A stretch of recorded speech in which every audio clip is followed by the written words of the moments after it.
So welcome to this space, Greensboro, High Point, pieces of Reedsville, pieces of Winston-Salem. So as you know, we've been gerrymandered, but that just means that we're all learning how to work even more closely together despite constructs and barriers that might have been put together. So welcome to you. Give yourselves a hand for coming to this 6th Congressional District organizing tour. I am Joyce Hobson Johnson. I live in Greensboro. I'm a part of the Poor People's Campaign. I am part of the North Carolina and the National, as people say, but we're just one organism working together. And most of you know me as being one of the co-executive directors of the beloved Community Center. So welcome to this space. We're here at the New Zion Missionary Baptist Church, which has been a part of the ongoing struggle for justice and equity in this city and beyond. So we will take just a few minutes for the pastor, as we say, the angel, the shepherd of this particular church,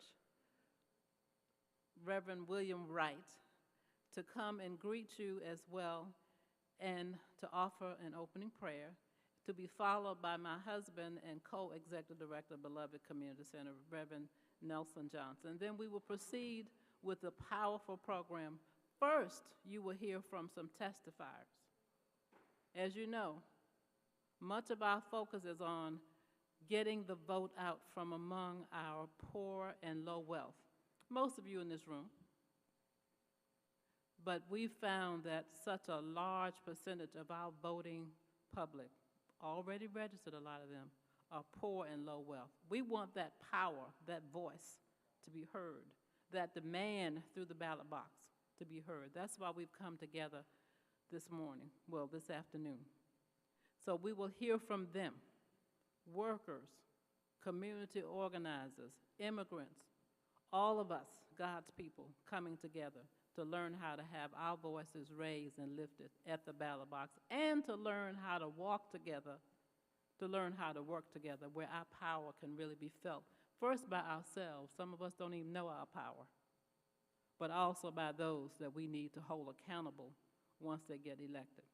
So let me move on and invite to his own podium area, the Reverend William F. Wright.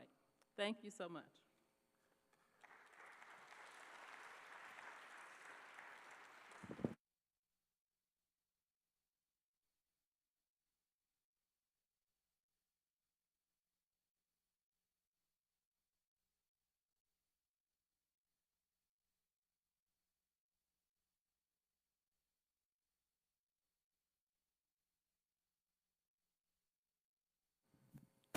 Almost forgot what I was going to say. We certainly want to welcome all of you to this occasion. This is certainly a needful time, if there ever was one.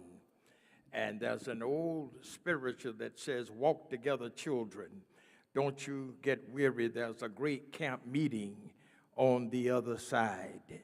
And when I think about the lyrics of that song, I think about the needs politically and socially, and a mixture of people who are experiencing health disparities and those who are hungry and in this community.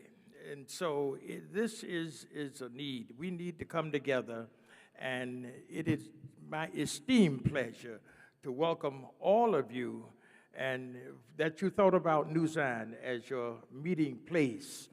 And we want you to be comfortable and to know that we are in solidarity with the movement. And Dr. Barber is a good friend of mine, and I will be delighted to see him, and he's on his way. And so we thank you and we welcome you from the New Zion family. We hope that you are comfortable, our teams, as well as the faith community and other groups and churches gathered together have made you comfortable in being here. So it's always good to have my good friend Reverend Johnson and Joyce. We want to always thank you for your being here, and to acknowledge Dr. Barber's national team from the Repairers of the Breach and, of course, the Poor People's Campaign and the local supporters and all of those I want to mention. We do welcome you to this occasion, this time of reflection, time of learning, and time of rallying. We've got to get something burning deep within us that says that we are better than this as Americans. And I don't know about you, but my heart cries when I see what's going on today. I never thought that I would live to see things as divided as they are today. But I believe that God has given us a unique opportunity, even in this COVID environment, to band ourselves together and to be better than we are, and to maybe show a nation how it can get in touch with itself. And so we hope that this will be a powerful rally opportunity as well as a period of training so that we can leave here energized and excited about the possibility of getting everybody to the polls. People who say, and I know you run across, say that there's no need, my vote doesn't count. Your vote does count. And we want you to be assured that, we'll do everything in our power to see that those who may have trouble getting to the polls have an opportunity to express themselves through the democratic process. So I'm just thankful, and you shouldn't give a preacher too long the mic. You need to time it, because he'll get up here and just stay longer than expected. But God bless you, and if you need anything, just let some of our attendants here know, and we will serve you. Amen.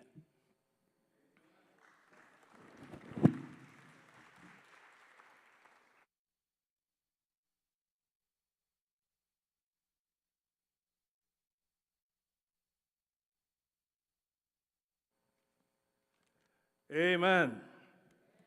Are you ready to do some work? Are you ready to grow as a community and as a people? Are you ready to save our democracy? Well, you're in the right place. We want to express deep appreciation and sincere gratitude for Reverend Wright, the angel of this house, and for the membership here. And of course, to the leadership of this outstanding church.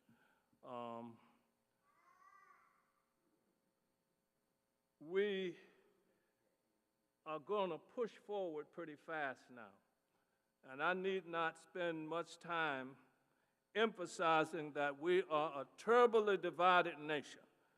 You know that, I know that, they know that. And the nation is becoming even more divided. And part of the tool that is being used is to suppress the vote.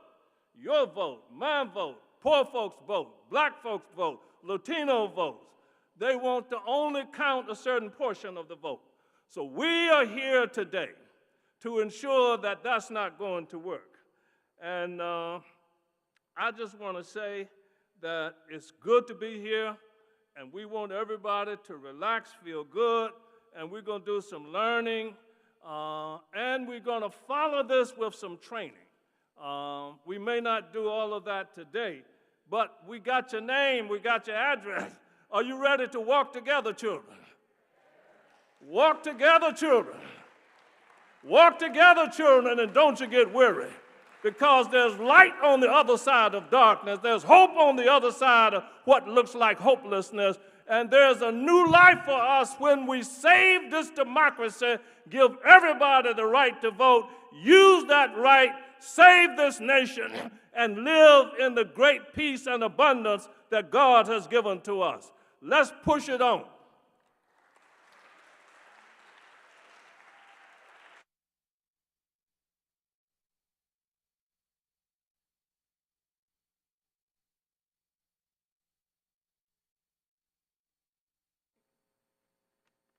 Good afternoon, everybody. My name is Kate Ziegler. I'm one of the national organizing co-directors of Repairs of the Breach and the Poor People's Campaign, a national call for moral revival. Good afternoon. I'm Brianna Kemp. I'm a national organizer with Repairs of the Breach and the Poor People's Campaign. We are so grateful that everybody is here today, and we are here to really unlock the power of the vote in this district. The most important part of the program and of the work and the movement, we say, is leading from the bottom up, which is making sure that we are prioritizing and hearing the issues and the demands from the people most impacted. So right now, I am very happy that Brianna and I will introduce the impacted leaders and testifiers of today's program here in Greensboro. My name is Vivian Henry. I'm from Minnesota. I'm one of the 1.8 million people in the state forced to live in poverty. Across the state of North Carolina and in this country. Because I shouldn't have to. I'm so grateful to all of the testifiers who are here today and honored to introduce them to you. First, we're going to see a video of Vivian Henry, a powerful leader from Minnesota who shared her testimony on June 18th in Washington, D.C. Then we'll hear from Tammy Worthy, a lifetime resident of Greensboro. Then Minerva Cisneros, a 25-year resident of Winston-Salem. We'll hear from Denisha Williamson, a McDonald's worker and a leader in Raise Up. We'll hear from Sangria Noble from the North Carolina Second Chance Alliance. And then we'll see a video of Beth Shafer, a powerful Raise Up leader from South Carolina who also spoke in Washington, D.C. on June 18th.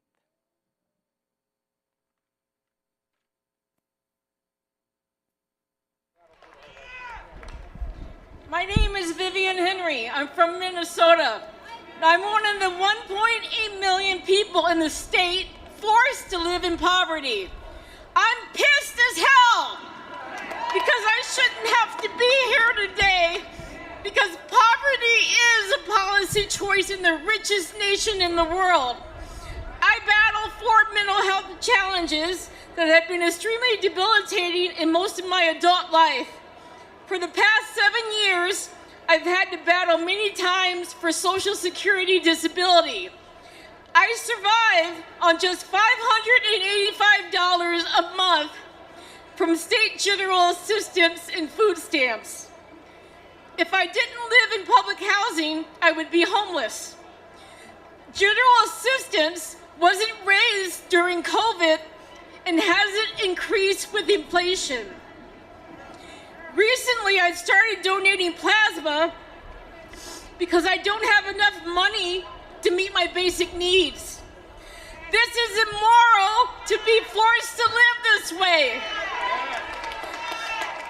The state of Minnesota has declared me disabled 3 times, but that doesn't automatically approve me for Social Security disability. This is asinine.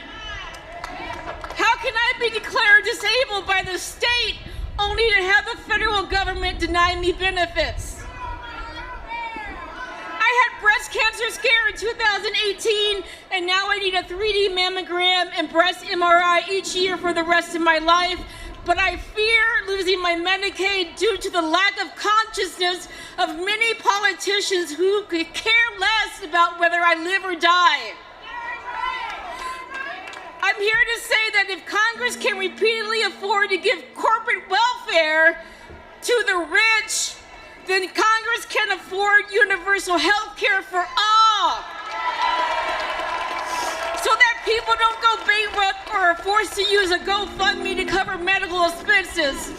Scarcity is a massive lie. This is why we're here. We won't be silent anymore. Thank you. Give it up. Give it up.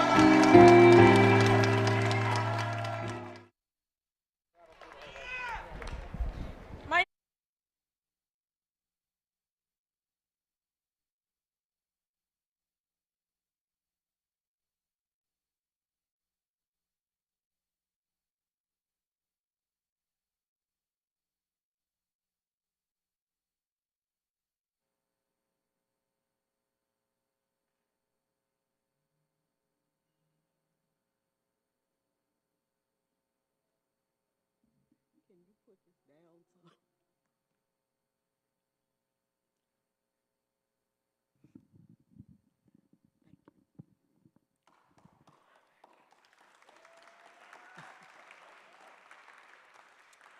Great afternoon, everyone.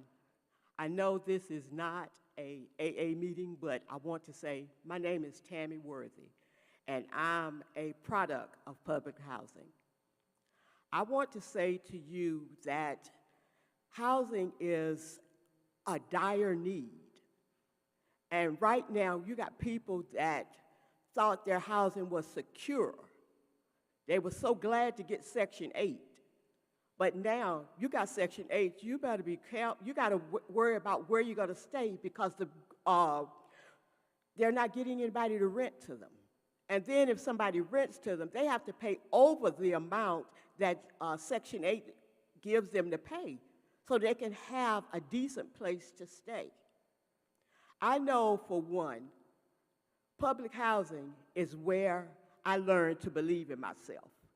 It's where I learned to advocate. It's where I learned to open up my big mouth and to know that my thoughts, my actions, they matter.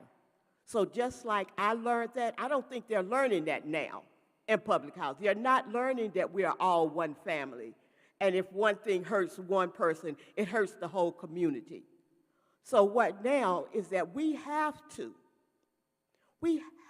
there's no excuse that my grandmother had to go out and just picket so that we can have the opportunity to vote and we sit down on it. No, there are people living up under a bridge. If you don't believe me, I bet you can go right down the street here and look up under one of those bridges and you can see somebody's whole life up under that bridge. You see people sitting on the street corner begging for money. It's not money saying about begging for food. They're begging for money so that they can have a place to stay. And that is not right. We are our brother's keeper. And if we do not look at one another, God will not be pleased with us. You cannot go out and say, well, I made it by myself, that they got to pull themselves by the bootstraps. They ain't got no boots. No boots, no shoes, no socks. So how are you supposed to do that? So what I am saying to you is that this day and this time is so important. It's not whether or not you think you want to vote. No, you have to vote because your vote matters. And if your vote matters, you matter. And because you matter, we are all children of God, and we will grow together. We will live together. We will be the best that we can be. And if you have not noticed, I am a San Francisco 49er fanatic. And if I can be fanatical about a team, then we can be fanatical about getting the vote out, about making sure that our community is the best that it can be, that we can get the resources in our community that other communities have. So I'm just saying to you, make sure. I'm not asking, I am pleading with you to not only you go out to vote, but you make sure that your whole household, your community, whoever it is that you are in relationship with, that you ask them, we need to go out to vote together. Because if we vote together, we'll live together.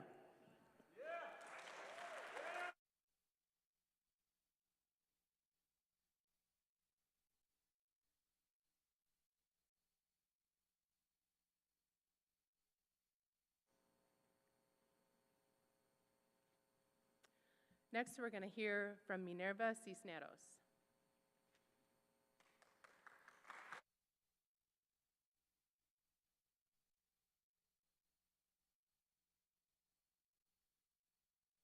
Good afternoon.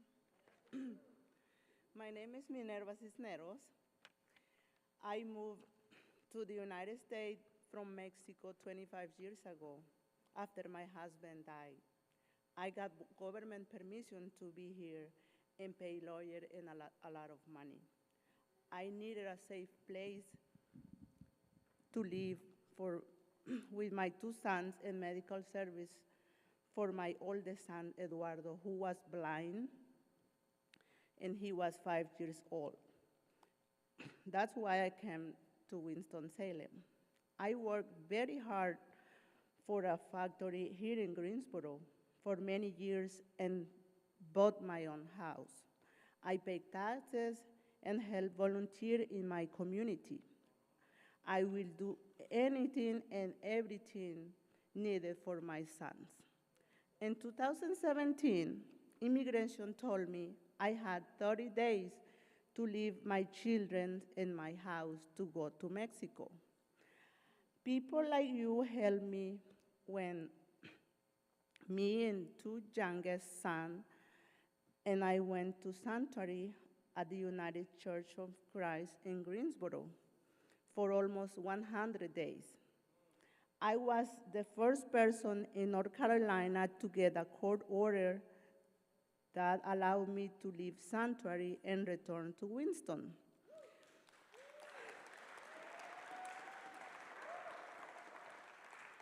Because of people coming together and fight for justice, I now have permanent legal status in the United States. I am very happy for this, but I myself cannot vote, so I ask everyone to vote for the issues and policies that make the elected officials accountable to the people. When you vote for issues, you are voting for a living wage to help families afford a place to live and to keep their children for being hungry. When you vote, you are voting for policies to save our earth and health care for everyone. So more people can live and have what they need.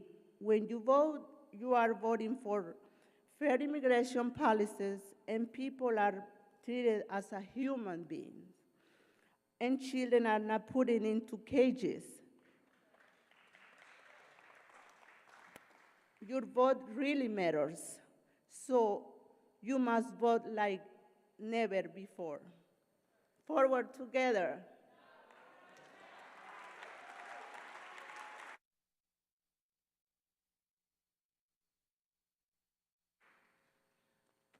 Thank you, Minerva. And thank you, Tammy, so much for being here and for sharing your powerful testimonies. When we gather in these spaces and we hear these words, instead of applause, we like to say, somebody's been hurting our people. Say it with me. Somebody's been hurting our people, and it's gone on far too long, and we won't be silent anymore. Next, we're going to hear from Denisha Williams from Raise Up.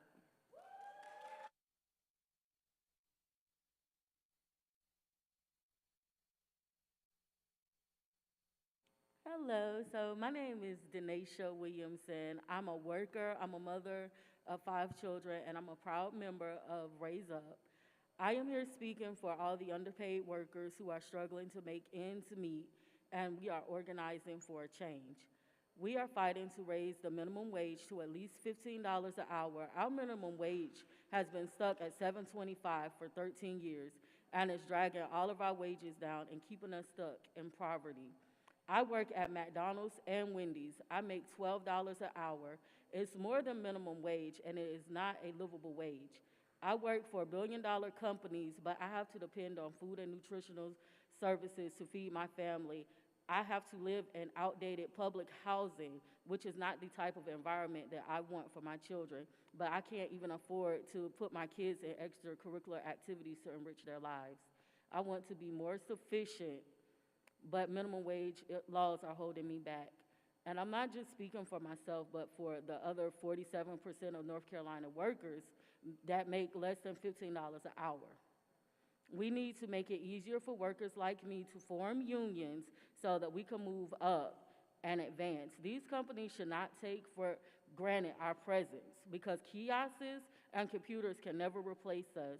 When we vote, we need to demand $15 minimum wage and workers' rights. We demand that elected officials support workers, not just big corporations. I'm fighting to ensure that my children don't go through the same struggles. And let's keep organizing and keep voting to make it a better future for all of our children. Thank you. Somebody is hurting the workers, and it's gone on far too long. And we won't be silent anymore. Thank you, Denisha. Next, we'll hear from Sangria Noble from North Carolina Second Chance Alliance.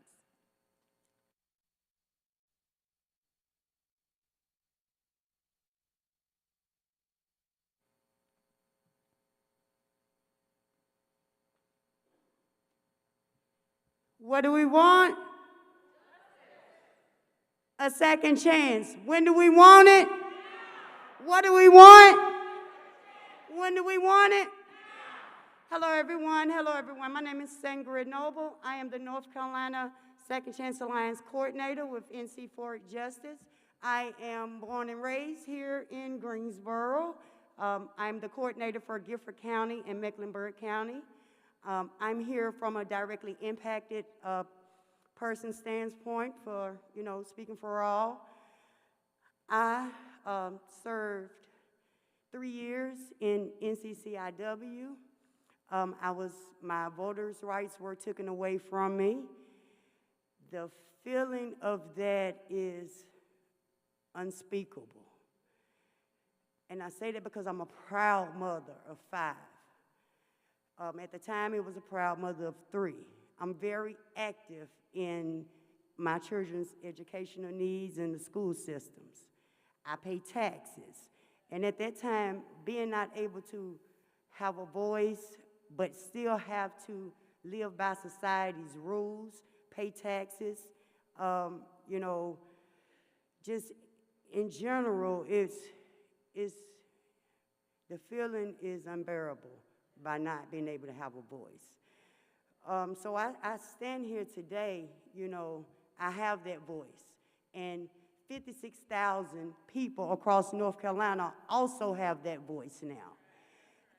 Approximately about 3,000 here in Gifford County, 3,000 a little above, rights were restored on July 27th of this year. So now what does that say?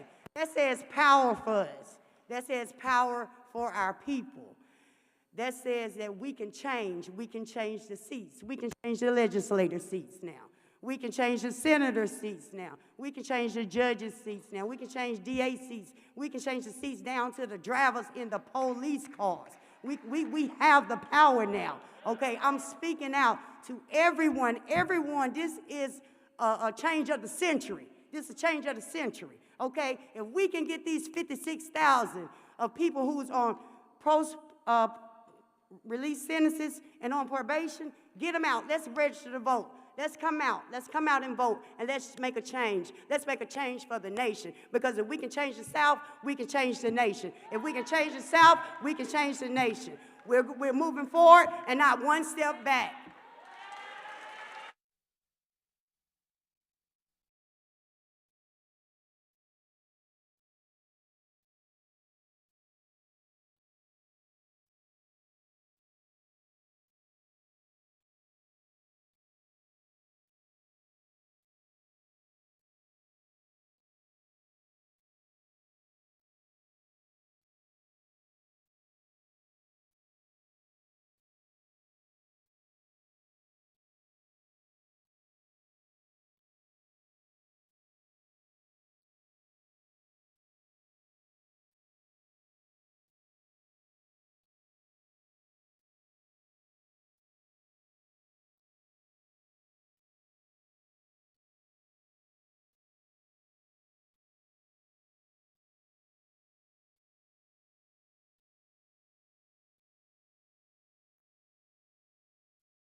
is hurting our families, and has gone on far too long.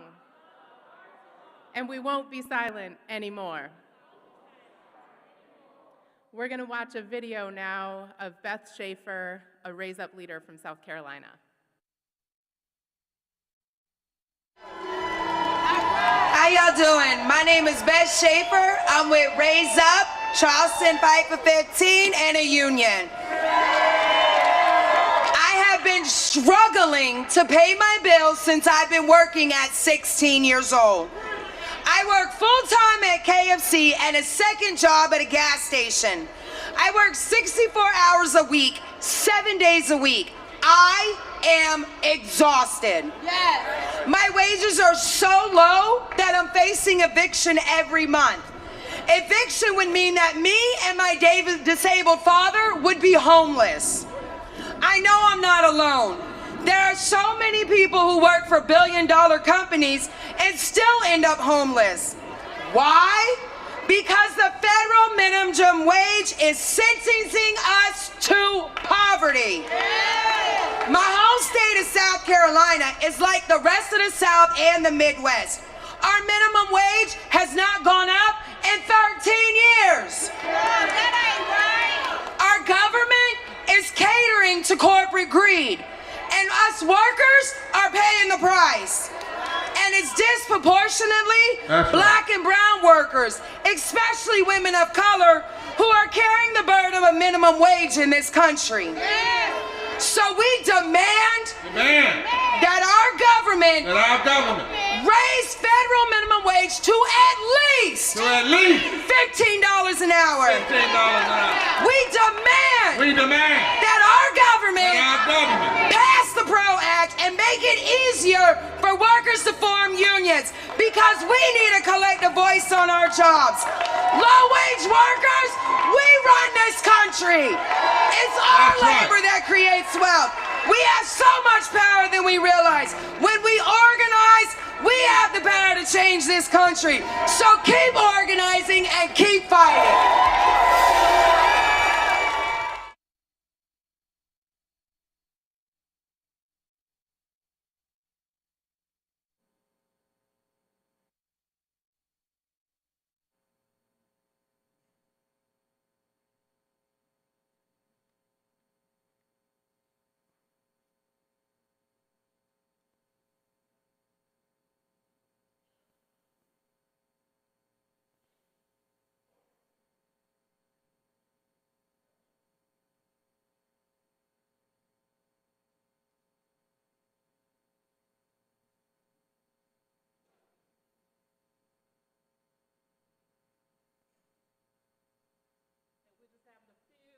Transportation problems, but Bishop is on his way.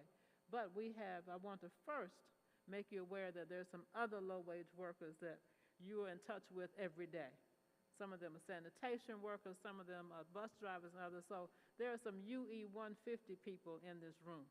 So can't quite see y'all. Stand up and let us applaud you for being essential workers, but also voting workers.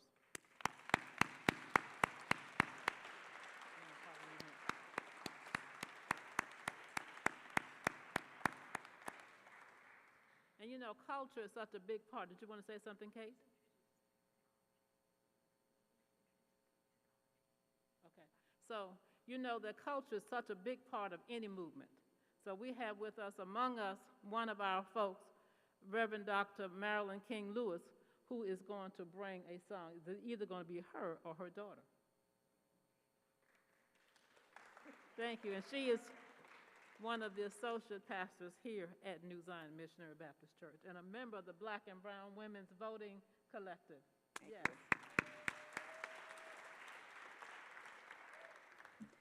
I always have to praise God first. I have to do that. Okay, this song I will be singing is Come On, Come On, Come On, Don't You Want to Vote? And then register somebody, Don't You Want to Vote? Come on, come on, come on, don't you want to vote? Come on, come on, come on, don't you want to vote? Come on, come on, come on. Don't you want to vote? Yes, I'm going to vote. Register somebody. Don't you want to vote? Register somebody. Don't you want to vote? Register somebody. Don't you want to vote? Yes, I'm going to vote. Come on, come on, come on, yeah. Don't you want to vote? Come on, come on, come on. Don't you want to vote? Come on, come on, come on. Don't you want to vote? Yes, I'm going to vote. Oh, I'm voting, yeah. Yes, I'm going to vote. I'm voting, yes, I'm going to vote. Are you going to vote? Yes, yes, I'm going to vote. Yes, I'm going to vote.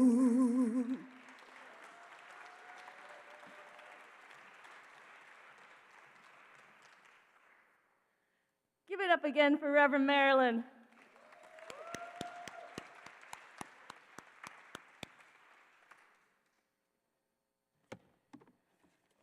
Wow, I feel so energized now to get out and vote.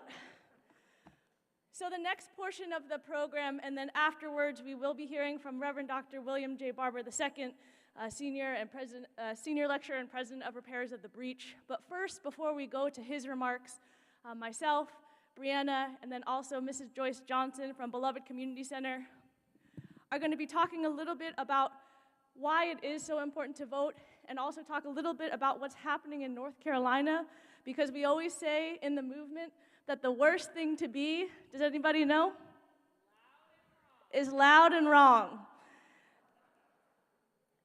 And so the whole purpose of this program and y'all coming together and us being here together in Greensboro and across Congressional District 6 is quite clearly just saying if we ever needed to vote for democracy, if we ever needed to vote for justice, we sure do need to do it now, right?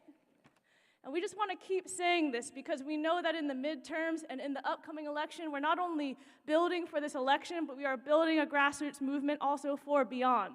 But we have to come out with the power of our vote. So that is why we're here on this first mass mobilization organizing tour of the North Carolina congressional districts. And I wanted to real quickly, before we go into some of this small voting program and mini training, if you will, thank all of our partners who have been supporting and have helped us put on this mass mobilization tour. I'd like to thank Repairers of the Breach, the North Carolina Poor People's Campaign, Beloved Community Center, which is run and founded by the Johnsons, Raise Up and Fight for 15, Forward Justice, Second Chance Alliance, as well as the Transformative Justice Coalition. Can we just give a hand of thanks to the partners?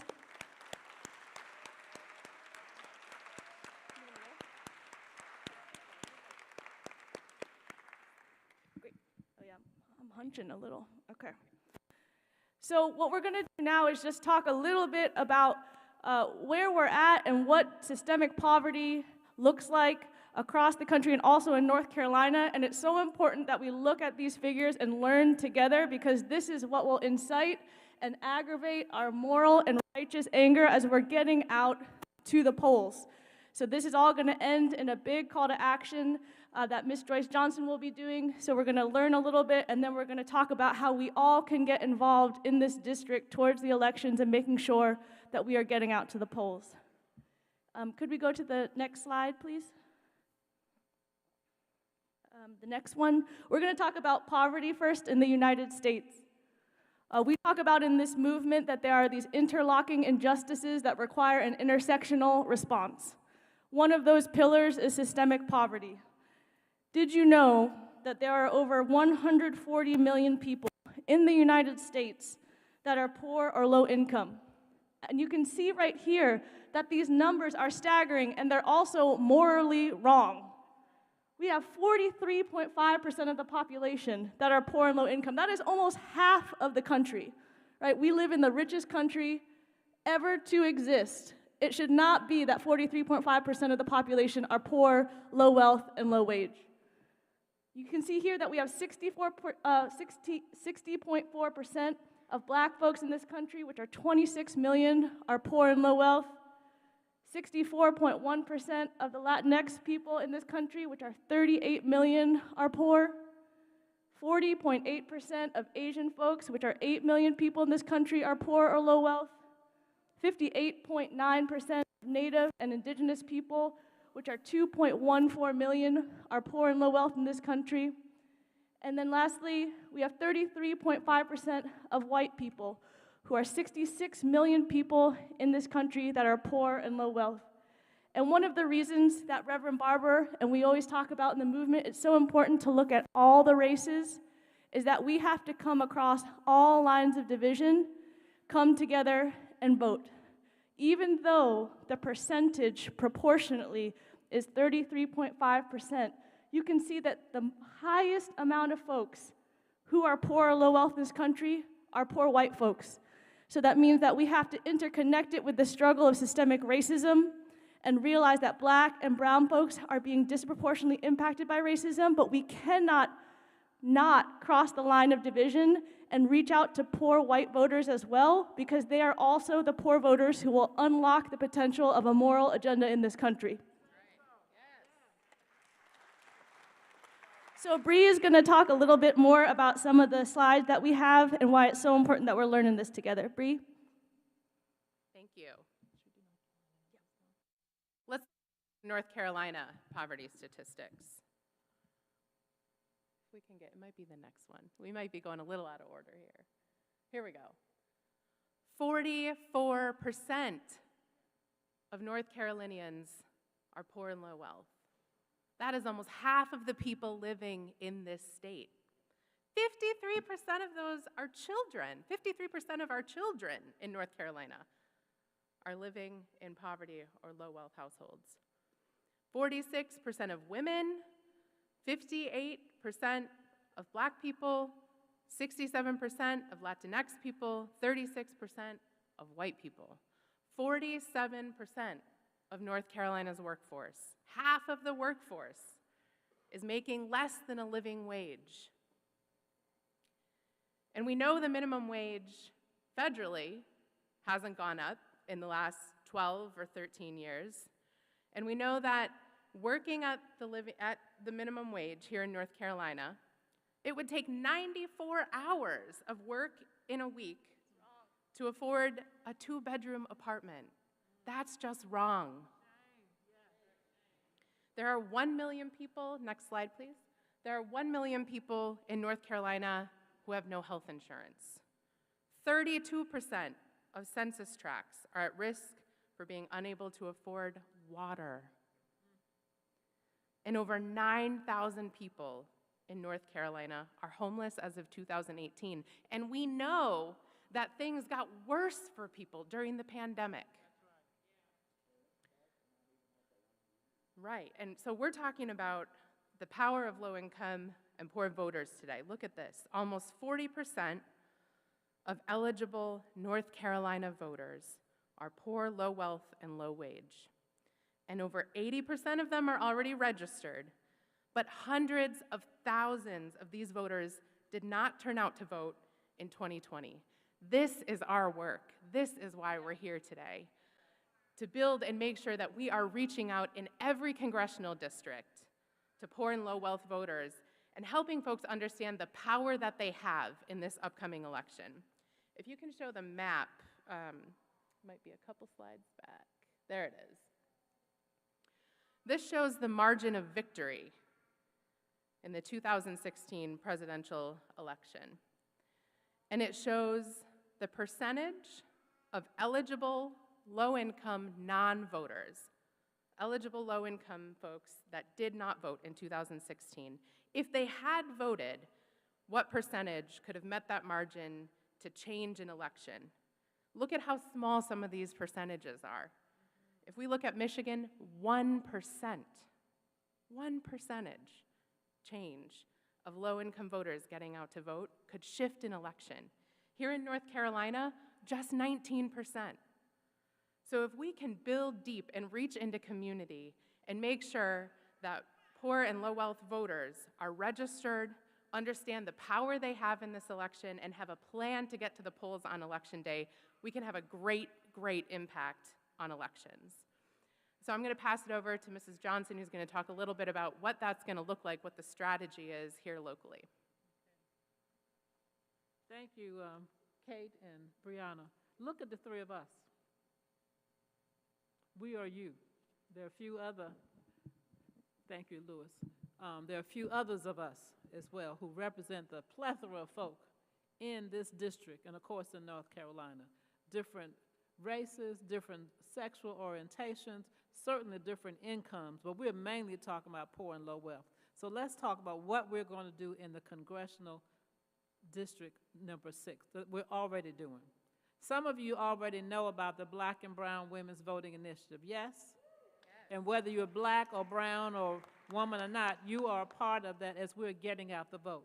So already we have a couple of town halls, people's town halls. I'm going to be quick because the bishop is coming on in. We want you to hear from him. Already planned. One on September the 15th at the Church of Reverend Mark Sandler, who's sitting right back there. He was with us on that long bus trip to D.C. and participated in our elder youth of Orange activity.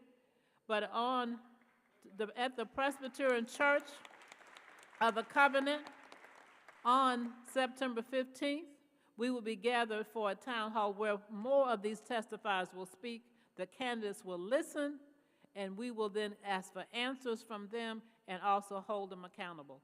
So we will also be partnering with other folks in Greensboro, the League of Women Voters, the NAACP, the youth groups, to do some more training. Make sure you signed up so that you can get this information later. Blessings to you, and let's get out that vote.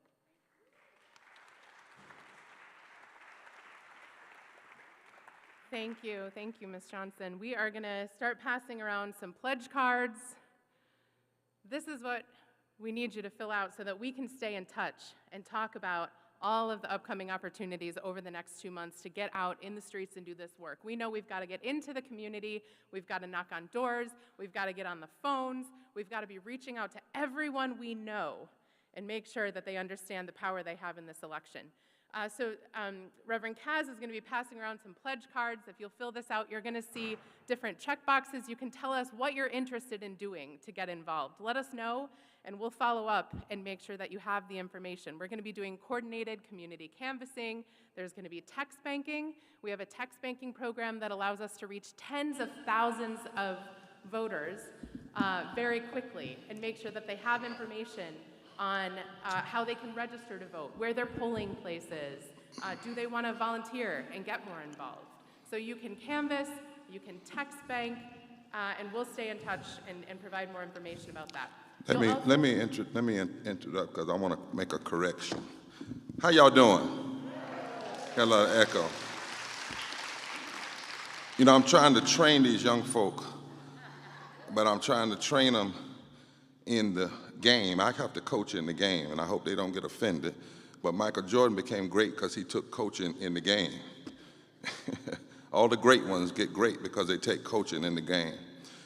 So we're in the game, right? It's echo.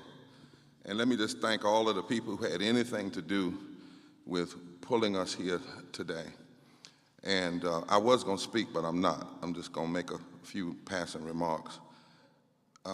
Because so much has been said, and because we have listening groups all around the district, and you know, you can't hold people on live stream for so long.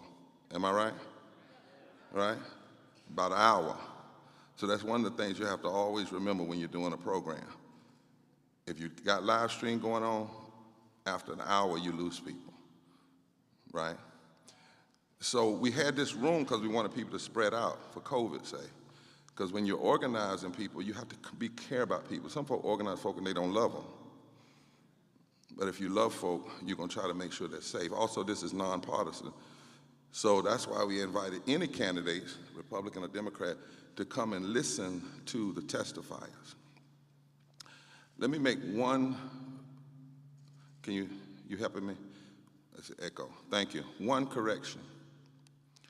We're not trying to get thousands of voters to the polls. Wrong language. That's not what this is. We're trying to get thousands of poor and low wealth and low wage folks to the polls. So you got to be clear about why we're here, because the messaging will get all wrapped up. We're not trying to do the traditional organizing. We're trying to talk to the folk that most of the damn politicians don't want to talk to. Let's be real.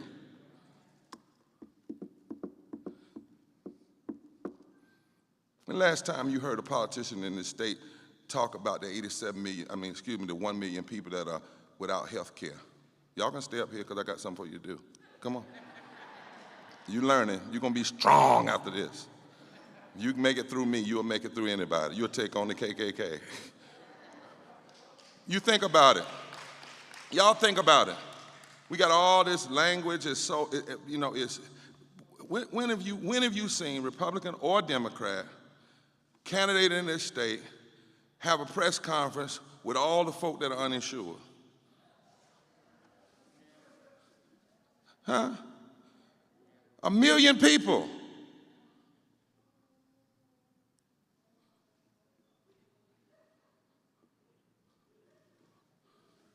%49 of all North Carolinians make less than a living wage.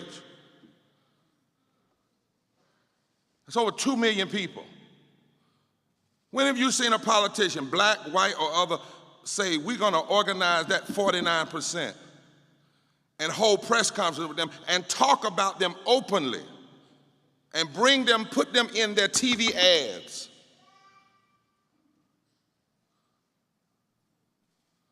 %49 of North Carolinians make less than a living wage of $15 an hour.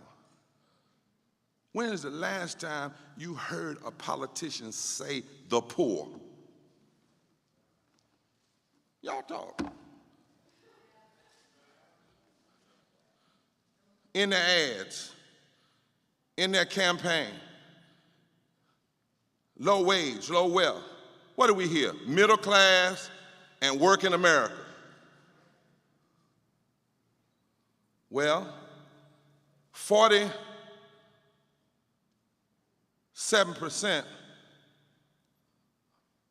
45% of North Carolinians are not middle class and working. They are poor and low wage workers. 1/3 of all poor people live in the South. 1/3 of all white people live in the South. And by the way, when I talk about these numbers, Dr. King said in '65 that the greatest fear of the aristocracy of this nation was for the masses of poor Negroes and poor black folk to come together and form a voting bloc that would fundamentally shift the economic architecture. That's why this meeting is happening. That's why we're having gatherings in every congressional district. This is not just normal get out the vote stuff. That's why we got 5 of these this week.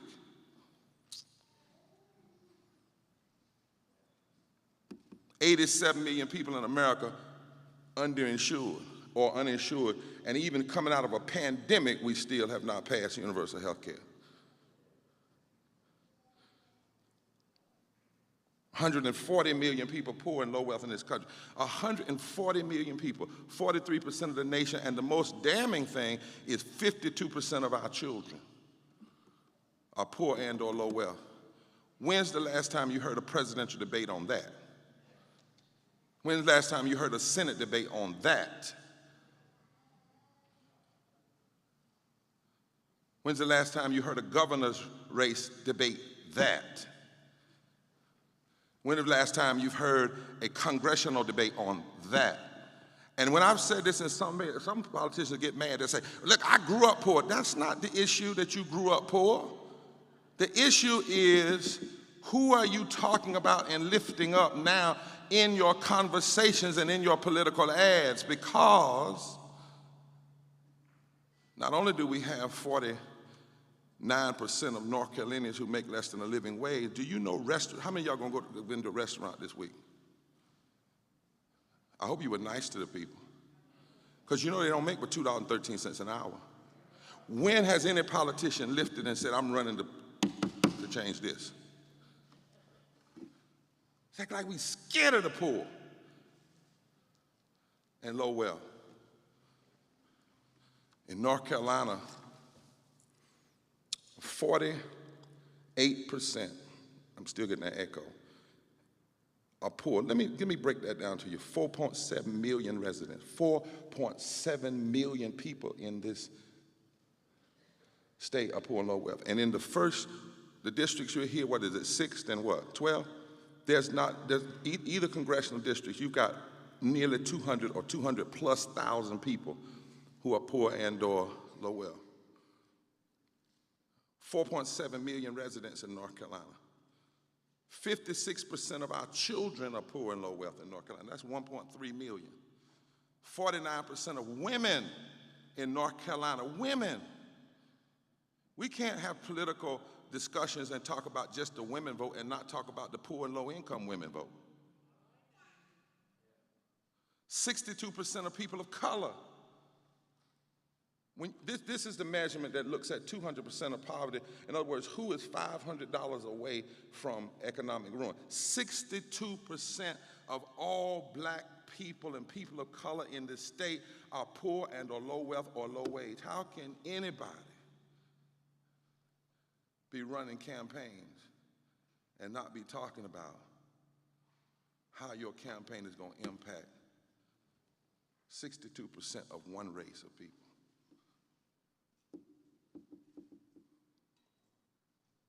39% of all white people. Now watch this. Because, you know, those that would criticize us, they think when we talk about poverty, we're just talking about black folk. There are 2.3 million people of color that are poor in North Carolina, low wealth and low wage. That means people who are working and yet low wage and low wealth.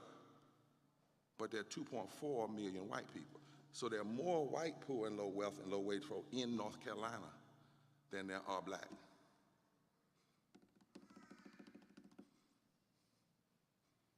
And yet, look at the headlines during this political season. We got 180,000 veterans that are poor and low wealth in this state. Think about that. 180,000 veterans that make less than $35,000 a year. God bless the troops. Really?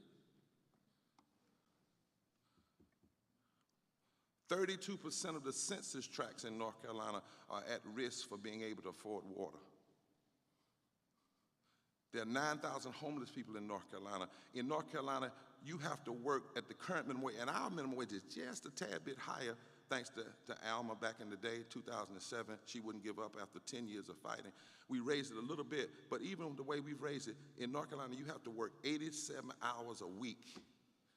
87 hours a week to afford a 2-bedroom apartment.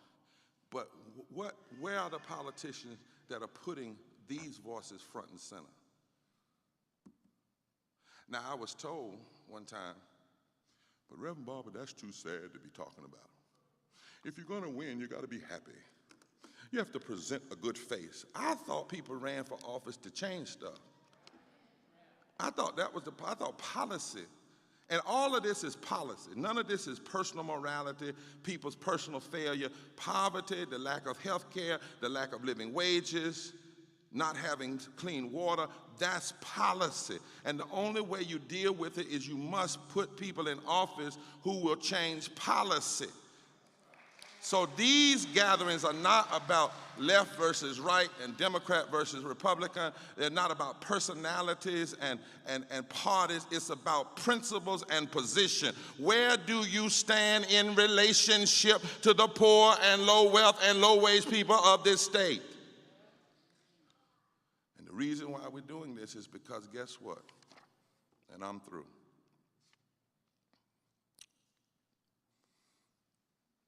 681,000 poor and low wealth people didn't vote in the last election. Poor and low wealth people. And you know the number one reason, we've gone all over this country from the mountains to the coast, the number one reason that they say they've not voted? Nobody talks to us. Nobody talks to us. Politicians don't come to our community. They don't bring the cameras there. Everything is so pristine and pretty. Nobody talks to us. It's not the voter suppression. They do talk about voter suppression and the lack of transportation, but that's not the first thing. The first thing is the political machinery tries to act like we are invisible. And so we started asking the question, well, how do you make somebody talk about you? And we said one of the reasons, if they won't talk about you, you got to start talking about yourself. And so we said, well, let's see if we got some power to amplify.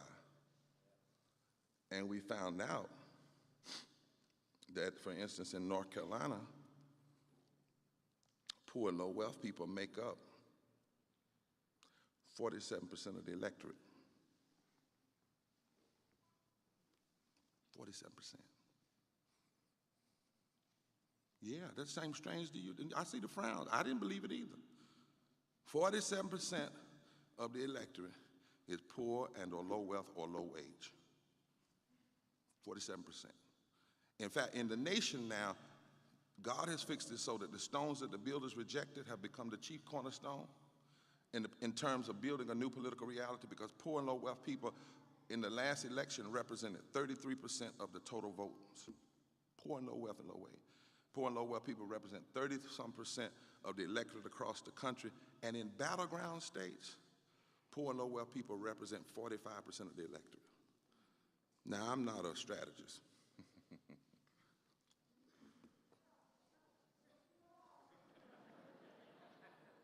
But it seems to me, if you got a group of voters that represent 30% of the electorate across the board, Dr. Johnson, and 45% in battleground states, and you're not directly talking to them, that seems to be morally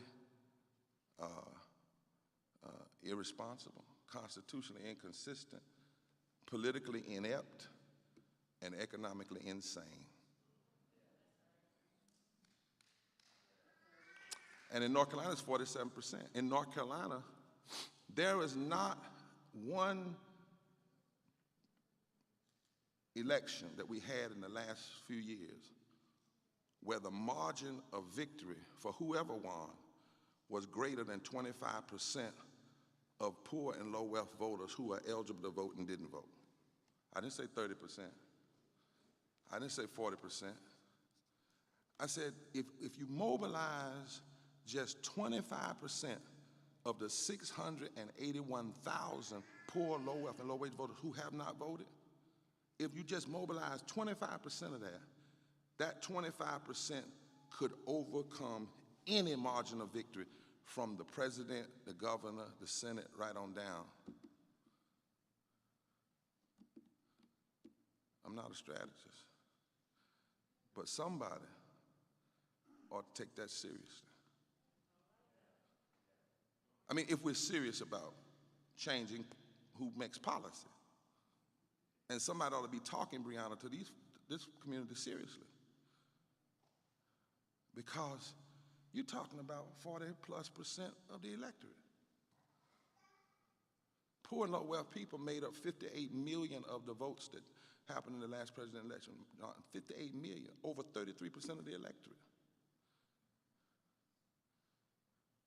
And yet sometimes the people that make up far less in terms of potential and real voting power get more conversation. How is that? How is that? That a block this big, and so these gatherings is about saying the poor, low wealth, low wage voters, and I'm through.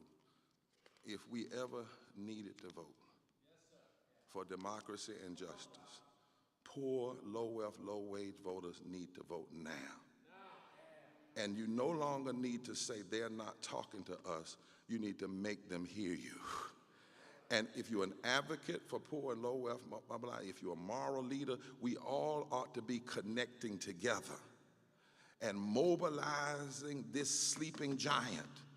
And it's waking up. 150,000 people showed up in Washington, D.C. on June 18th from all over the country, from 50 states that look like, and millions online. And so we're going to every congressional district starting this weekend, calling for poor and low wealth people to come out, understand their power, those who are moral leaders, those who are religious leaders. We're calling for all politicians to come, regardless of where you sit, and listen to these testifiers. The testifiers you heard before I came in here, that's the power block. That's the power block. If you speak to them and talk to them and say, if I get elected, this is what I'm going to do to affect your reality, and you move that 47% of the electorate, you can't lose. But if you leave them untalked about and unengaged and uninvolved, you cannot win, because God can't even let you win if you don't care for the poor and the least of these. So we're going everywhere. We're leaving now. I got to go to Wilmington. We're in Goldsboro tomorrow. We're in Wilson the next day, then Winston-Salem. And then on Tuesday, this young lady here, who's our director of mobilizing, Kate Ziegler, and that we're announcing a nationwide campaign to reach 5 million voters. Poor, low wealth, and low wage. Starting with 15 so-called battlegrounds. We believe every state is a battleground if you factor in poor and low wealth people. But we're going to start with 15 battleground states and spread out. 5 million voters we're touching, because we also found out something. In Michigan, for instance, you know it would only take 1% of poor and low wealth and low wage voters that didn't vote the last time to cover the margin of victory. In Georgia, 7%. In Florida, 4%. In Texas, 21%. These numbers are staggering.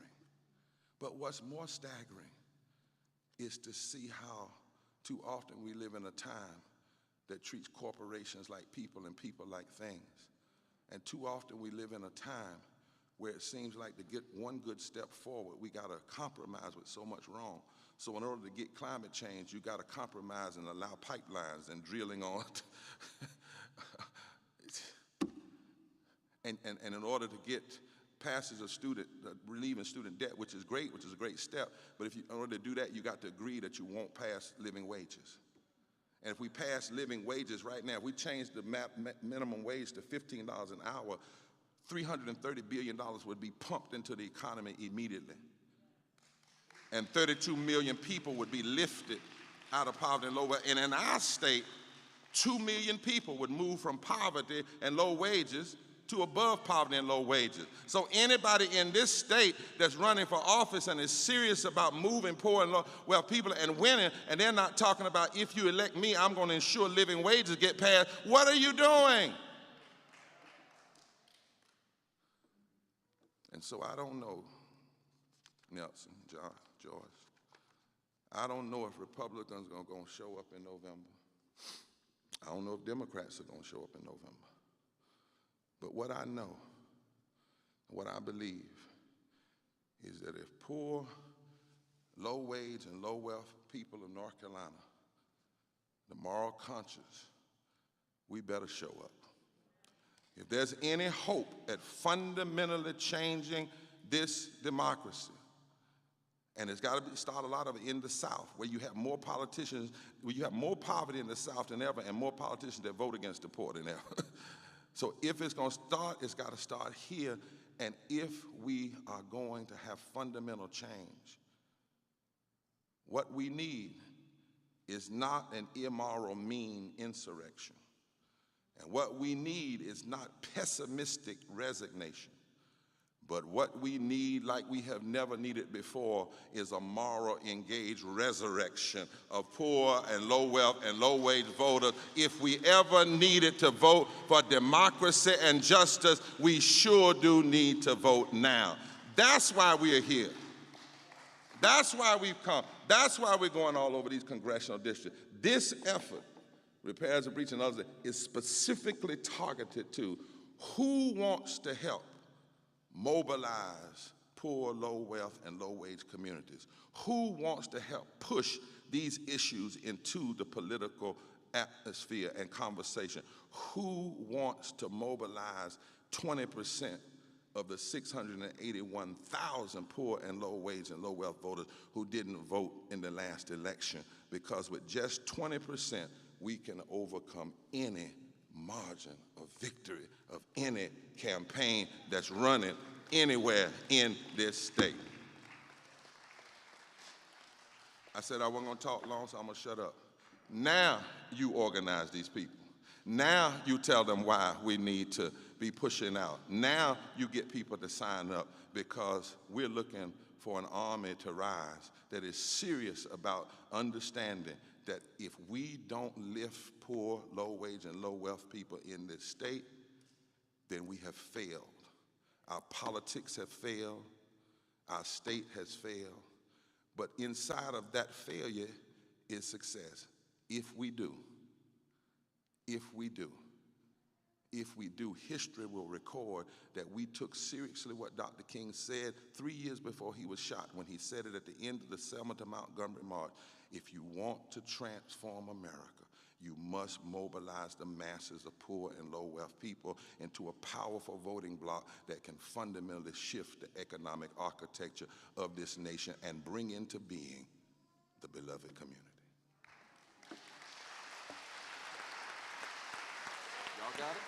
Organize now.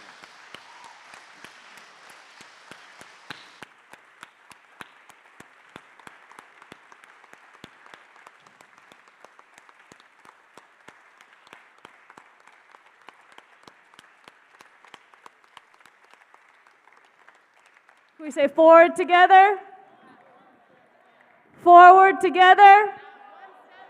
One more time, forward together. Thank you so much to Reverend Dr. Barber and Repairers of the Breach, as well as to the partners, and to Miss Joyce Johnson and Reverend Nelson Johnson from Beloved Community Center. So as you also heard, Reverend Dr. Barber said, if you haven't had a pledge card yet, could you raise your hand? Everyone, please take a pledge card. It's very easy to sign up and to put your name and your contact information. The first step and the way, a pledge card is a smaller postcard that we have. If you raise your hand, we'll make sure our organizers bring you one.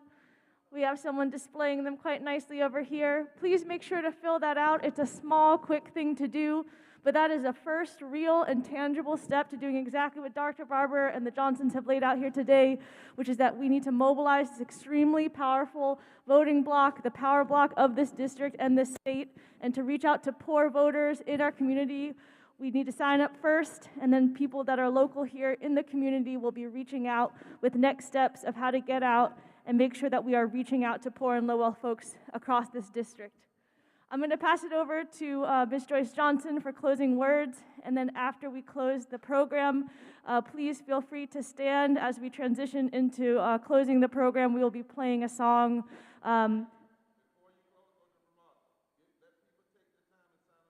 Yes. Great.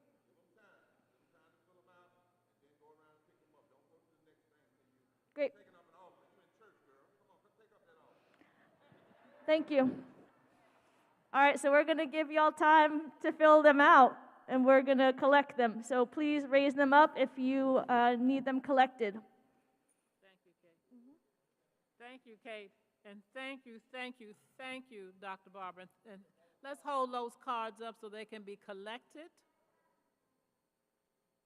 And this is an action by filling out the card, but I want also a commitment of the heart that will be translated through your feet, through your mouth, through your hands, however you are called to support this effort, to organize, to inspire, to bring out poor and low-wealth folk who, first of all, might have to struggle with their jobs schedules to even get to the polls. But we can figure that out through our various organizations in the 6th Congressional District, through our churches, through our synagogues, through our mosques, through our schools. We can figure out how to help our neighbors know the issues. We've heard a lot of information here, and it will be available to you. It'll end up getting emailed to you, texted to you. You can go online to Repairers of the Breach, which is called breachrepairers.org online. You can go to the Beloved Community Center to get this information and let folk know you've got the power. Use it. You've got the key to the future for your children. You've got the lever, however you pronounce it, to ride on what your grandparents and other people did before. You've got the possibility for yourself right now. Raise Up has shown it. Fight for 15 is showing it. Sister Tammy working in housing has shown it. Other folk, Sister Minerva working around many of our workers who don't even have the right to vote. But we can vote for them because voting for and with them is voting for ourselves. So do I have a commitment from you that you are going to work on phone banking, or you're going to work, who's going to do some phone banking? And you're going to direct those calls to poor and low wealth folk. And we have that information now through the van and all that. We all belong to these different organizations where we can get names of folk who are already registered but have not been moved to vote. But through a conversation with us, through some interaction with us, they can get out to vote. How many people would be prepared to do texting, those of you who are more advanced than some of the others of us? That's good. How many people are prepared to get out in your neighborhoods, at your job, at the bus stop, wherever? I see my co-leader over here, Lolita Watkins, jump right up and she'll get to it. The canvassing, the touching folk, yes. So remember that commitment, and we will be back in touch with you, and you don't have to wait for us to email or call you. You can contact us. You got a green leaflet coming in here about an upcoming event on September the 15th. If you're from UNCG, it's right across the street from your school. Come on out. But we can and must organize our poor and low-wealth workers ourselves to have our voices heard at the ballot box, and that our issues and demands that we have go along with that vote. I'm going to just let my husband say a few words, and I think that Kate may want to come and say a few more things, but come on. You know, every time I hear Reverend Barber, he says something so profound, so meaningful, and that the need to focus at a point. Yes. What is the point? The point is the people who are rejected, neglected, and pushed to the bottom. If we can actually do better work in getting them to come up. Let me invite the people who spoke to just come up, and I want you to be seen more.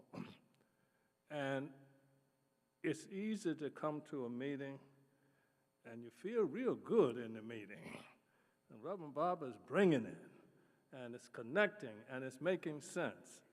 But then you leave, and yeah, come on up, everybody. Because these are people and these are faces. Multiply this 5,000 times and think what the difference would be if we could organize at every occasion to do the work that has to be done. And actually, it's in several ways. Joyce has named those. We've got to call people and talk to them, and we got to know who to call. And we've got to come together and discuss exactly what Reverend Barber discussed here tonight in our meeting over at Presbyterian Church of the Covenant. My dear friend Z. Holler was the pastor there before the current pastor. And we've got to put our walking shoes on. And there's no substitute for walking up to, I met Tammy in Hampton Homes. I walked up and knocked on the door. Ray Warren. Straighten that out. Yeah, she's always straightening you out. She came to the door, and you know, we chatted for a while. You could feel the energy. There are people in the community, if somebody talked to them and communicated with them, they would step out. Not everybody. If you get 1 out of 5, you are making a big difference. So don't go in and hang your head down because 3 people closed the door on you and you didn't get to talk to them. If one of them talked to you, leave there strutting. Get that name and those numbers. And that's the way we got to do it. So we're going to be working together. And what you have here are just a few of the people who took the time to come out today to share their hearts, their spirits. But there are so many more people. And if we can do this, we can change the trajectory of North Carolina, and we can change the trajectory of the nation. And it doesn't have to be mean-spirited. It has to be clear, and it has to be powerful. We'll call a lie a lie. There's a lot of lying going on nowadays, but we won't hate people. We'll be trying to not so much win an argument. You argue with me, I argue back with you. We throw grenades at each other. We're trying to win a person away from how they're thinking to saying that we are much powerful, much more powerful, and a much better nation when we do this work together. So I'm just happy that Reverend Barber came, and I hope you're happy. Let's give him a big hand, even though he's out the door.